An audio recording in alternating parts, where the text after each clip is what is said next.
And we've got Dylan Wolf joining us here tonight. Wolf with 3 goals. And Dylan, first, just give us your overall impression of tonight's matchup. Well, all credit to them. They came out hot and were ready to play. They played a fantastic game, but good thing we were able to come back, get a little momentum in the second quarter, and finish off the game. Working from that midfield, when the game's going a bit back and forth, they go up on that 4-goal run. What do you have to do as, leading that midfield to try to keep everybody cool and work through it? There's still a lot of time left in the game at that point, so we just got to stay composed, play with poise, and we'll get our shots, and we just got to can them. And that was just the motto we had throughout the last 3 quarters of the game. One of the most acrobatic goals we saw today came from you tonight. Walk us through that goal right on the doorstep. I was lucky able to get a pick from Eric Rank, and no one slid to me, so I saw the lane of the goal and just took it. And then, of course, your teammate Brendan O'Sullivan, just a huge night, back-to-back weeks basically, coming up huge, 6 goals tonight. What's that like knowing you've got him on that attack line when you bring the ball in? It's really assuring. He's getting hot at the right time, and it's really helpful to have a guy on the backside that is always there that can can the shot. And so he's been there all year, and he's going to keep doing it all year. And of course, 15 goals, but they did not come easy. Ethan Myers had a phenomenal game in between the pipes. What did you see out of the opposing goaltender tonight? He was seeing the ball very well tonight. He was saving balls right on top of the crease, 10 yards out everywhere, and he really made us work for him. And luckily, we were able to get 15 on him, but he probably had at least high double-digit saves, so all credit to him. Yeah, 16 saves on the night for him, so phenomenal matchup there in goal tonight. Well, congratulations on a big win. You're going to most likely move on to see Stevenson. They're up 13-8 right now. Of course, a tough loss to them early in the year. Are you looking forward to the potential rematch against the Mustangs? Oh, can't wait. We still have some more work to do over this end of the week, and we just got to prepare for them and just prepare for Saturday. We'll be ready, though. Well, congratulations on the big win, and good luck on Saturday. Thank you very much. So that was Dylan Wolf. They're joining us in our post-game show, the senior midfielder out of Falston. 3 goals tonight, and he's going to go hand the mic off over to Ames Clark, the junior attacker out of Christian Brothers High School. 2 goals this evening. And Ames, I want to take you to the point in the game where it's the extra man opportunity, and right before you come out on the field, Coach Childs calls you back for a moment, and then about 3 seconds later, you end up bearing the goal. What was that exchange at midfield between you and Coach Childs? Yeah, he was just telling me where to place the ball. He was letting me know that in tight that he's kind of jumping high, so just dump it low at his feet, and you just got to listen to Coach. You're going to put the ball in the back of the net. And I believe your other goal was technically an even goal, but it was in the chaos of a penalty being released. So I'm going to give you credit for 2 extra man goals tonight. How do you find yourself so successful in those situations here this evening? That's just a product of my other teammates. Dylan Wolf is out there. He's a stretch shooter. He's really dangerous, so they're all worried about him. I'm just the beneficiary of, being in the right spot at the right time. And talk a little bit about the way that Eastern defense seemed to recover quick, whether it was transition, it was sliding, and what kind of looks were you getting from them as the game went on? Yeah, their defense looked really good today. They kind of were slow to go to us, and then they would also mix it up and come fast to our face. And we just had to keep our feet moving, have outlets forward and backwards, and just hit the looks on the backside. And then Saturday, looking forward to the MAC Commonwealth final game. As weight stands right now, most likely a rematch against Stevenson. What do you need to do to help this team get prepared for that rematch? I think we just need to focus on ourselves and just get ready for the scout. And, we're just coming excited to have a lot of enthusiasm for the championship. Well, Ames, congratulations on the win. Thanks for joining us, and good luck on Saturday. Thanks, guys. Ames Clark joining us here in the post-game show. 2 goals tonight. In my record book, both extra man goals.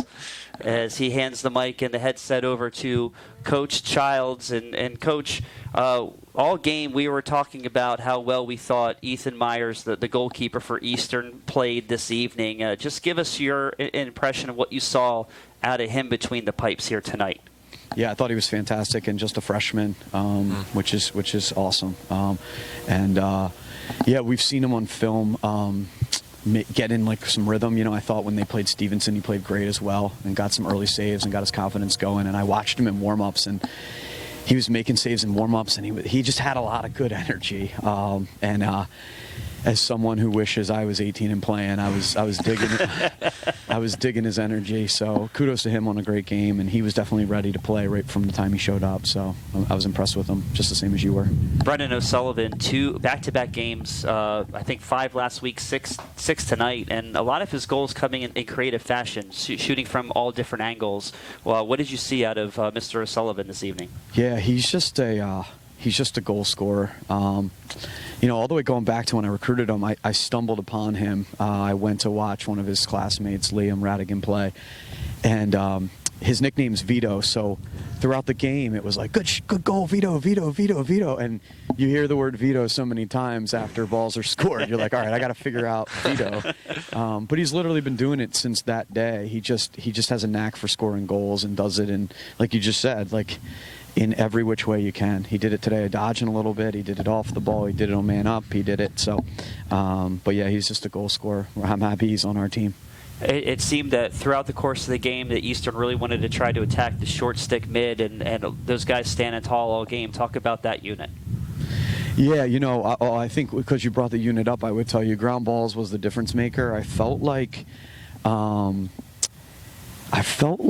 Eastern made the most of every opportunity they got. Like, there was a rebound goal. They scored on the 10-man ride. They were so opportunistic in that game. And what allowed us to weather all that was just the number of ground balls we picked up. And so that group that you're alluding to in terms of covering the Dodgers, I guess more impressively to me was just the ground ball play between Noah Bruno and Sean McQuaid and Connor Madsen, Zach Menser, and then obviously Tyler Nation and Vinny in the face-off X as well. Yeah, we were talking earlier about how well Fasapani was doing. He's picking up, he was winning, I believe it was something around 23. It was 23 face-offs, and he was winning, about 70%. How great is that to have a face-off guy that can pick up the ball, give you another opportunity to go down and score, because this game's all about opportunities. How does that feel? Yeah, no, it's huge. I think their face-off guys are fantastic, and you look at their stats, and it was an area of the game coming into it that I was concerned about. And but Vinny's a gamer, and at the end of the day, like, there's face-off guys that are good at clamping the ball, and then there's guys that can just absolutely scrap and pick up ground balls. And Vinny's one of those guys that if it wasn't a face-off, but the game was determined by a ground ball in the corner of the field and I got to pick the guy to go get it, I'd send him to go get it. And I don't know how many coaches have the luxury of saying that about their face-off guy. He's just a great ground ball guy. I don't want to downplay his ability to actually face off. I think he's pretty good at that too. But even if he loses the clamp, he's still really effective at winning us the ball. And then when you add Noah and Q and Tyler Nation to that mix, it's a really difficult unit. And we're about 17 seconds away from Stevenson finishing off Widener 14-8. So you're looking at the rematch against Stevenson and Owings Mills. What's going to be some of the keys that you're going to be looking at over the next couple of days as you prepare for that matchup? Yeah, I mean, I think, I don't know. I haven't even gotten there. I don't know. Like, I answered. I don't blame you. Yeah. If I answered you, I'd just be making something up. So I don't know what the keys are yet. But I promise you by Saturday, we'll have the keys and we'll have a plan, and hopefully we're prepared to execute it. Coach, you've been here for 10 years and doing a fantastic job in building this program. And one of the guys that was a key to your successes so far, announcing his retirement, Hank Janzik, the head coach at Gettysburg, I think 40 some odd years coaching there. I mentioned to you that I'd ask you this, but just give me your thoughts on him and when you heard the news, what was like going through your head? Yeah, well, I'm glad you're asking. I wish that I had, I could write out what I really would want to say. But, I mean, first and foremost, not that he's going to watch this, but congratulations to Coach Janzik. And just an unbelievable career. He's got, I think I saw it because I read the article, 466 wins and 160 All-Americans, and made it to the semifinals 10 times. So, obviously, he knows a thing or two about lacrosse, but what's most impressive about him is just he's just a good man, and he's a man of faith, and he's someone that that just we're just fortunate that he picks lacrosse as his passion. And then I guess selfishly, specifically speaking to me, I fall in his coaching tree. My college coach played for Coach Jancic and coached for Coach Jancic, and this is so, I would just tell you that most of my summers from, I went to a camp that was hosted by Coach Jancic at Gettysburg College, and that's where I met my college coach. At that same camp, I guess 6, 7 years, 8 years later, I met my wife.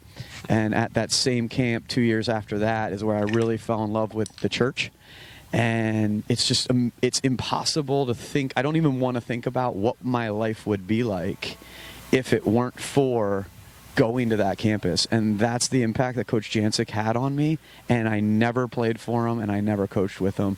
And so if that's the impact he had on me, imagine the impact he had on the guys in his own locker room. And so anyway, it's almost like you want him to retire and enjoy his life and his grandkids, but you don't want him to go because, there's some kids that would end up going to Gettysburg that are really going to miss out. Some powerful words there from you, Coach. And as always, we appreciate the time, and a fantastic win tonight. Good luck on Saturday, and I guess we'll see you next season. Yeah, thanks a lot, guys. I appreciate it. Thanks.